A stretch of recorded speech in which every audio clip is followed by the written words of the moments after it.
আজ আমি মৌখরী বংশ নিয়ে আলোচনা করব। তবে আলোচনাটা শুরু করি গুপ্ত সাম্রাজ্যের ধ্বংসস্তূপের উপরে যে রাজ্যগুলি গড়ে ওঠে তার মধ্যে কনৌজের মৌখরী শক্তি বিশেষ ক্ষমতাশালী ছিল। মৌখরী বংশ ছিল খুবই প্রাচীন বংশ। পাণিনিতে এই বংশের উল্লেখ দেখা যায়।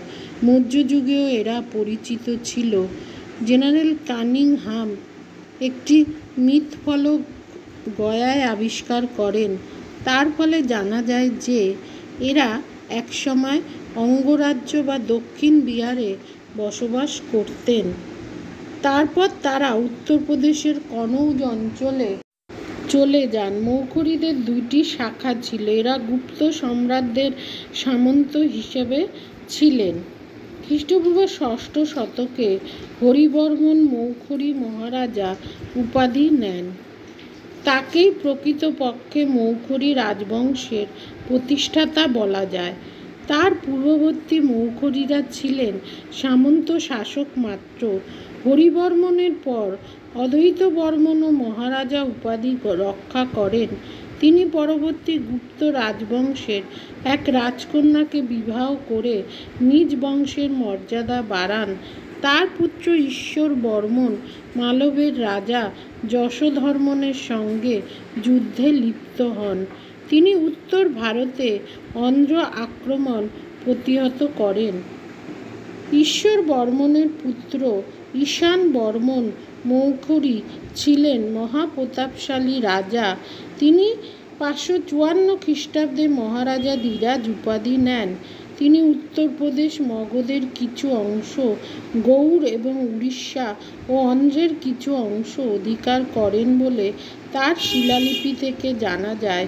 তিনি গুপ্ত সাম্রাজ্যের অবশিষ্টাংশের উপর আধিপত্য লাভের জন্য পরবর্তী গুপ্ত বংশের সঙ্গে তীব্র প্রতিদ্বন্দ্বিতায় লিপ্ত হন।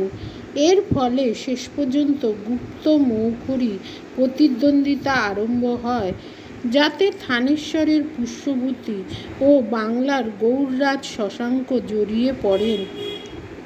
ঈশান বর্মনই এই প্রতিদ্বন্দ্বিতার সূত্রপাত করেন। ঈশান বর্মনের অপর কৃতিত্ব ছিল হুন যুদ্ধে জয়লাভ।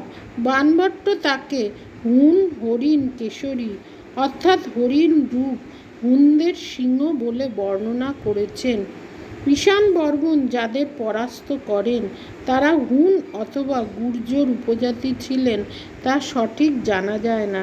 তিনি শুলিকদের বিধ্বস্ত করেন বলে হর্ষচরিত্রে বলা হয়েছে। শুলিক বলতে অনেকে দক্ষিণ ভারতের চোলদের বলেন, কারণ এদের সেনারা শুল বা বল্লম নিয়ে যুদ্ধক্ষেত্রে যেত। ঈশান বর্মনের পর সর্ববর্মন ও অবন্তী বর্মন 580 থেকে 600 খ্রিস্টাব্দ পর্যন্ত রাজত্ব করেন। তারা পরবর্তী গুপ্তদের হাত থেকে মগধ জয় করেন বলে ডক্টর মজুমদার মনে করেন। অবন্তী বর্মনের পর কনৌজের সিংহাসনে বসেন গ্রহবর্মন মৌখরী। থানেশ্বরের রাজা পুষ্যভূতি বংশীয় প্রভাকর বর্ধনের কন্যা রাজ্যশ্রীকে তিনি বিবাহ করেন। এর ফলে পরবর্তী গুপ্ত বংশের বিরুদ্ধে মৌখরী বংশের ক্ষমতা বাড়ে, কারণ থানেশ্বর ও কনৌজ একজোট হয়ে মালবের গুপ্ত বংশকে কোণঠাসা করার চেষ্টা করে। এর বিরুদ্ধে মালবের দেবগুপ্ত বাংলায় বা গৌড়ের রাজা শশাঙ্কের সঙ্গে পাল্টা মিত্রতা করেন। শশাঙ্ক ও দেবগুপ্তের অকস্মাৎ আক্রমণে গ্রহবর্মন নিহত হন, রাজ্যশ্রী বন্দিনী হন। কনৌজের সিংহাসনে শশাঙ্ক তার হাতের লোককে বসাবার চেষ্টা করেন। ভগ্নিপতির মৃত্যু ও ভগিনীর বন্দিনী হওয়ার খবর পেয়ে থানেশ্বরের নতুন রাজা প্রভাকর বর্ধনের পুত্র রাজ্যবর্ধন দ্রুত কনৌজের দিকে ছুটে আসেন। শশাঙ্ক রাজ্যবর্ধনকে নিহত করেন। এরপর রাজ্যবর্ধনের ভাই হর্ষবর্ধন যুদ্ধ যাত্রা করলে শশাঙ্ক গৌড়ে ফিরে যান। কনৌজ হর্ষবর্ধনের রাজ্যভুক্ত হয়।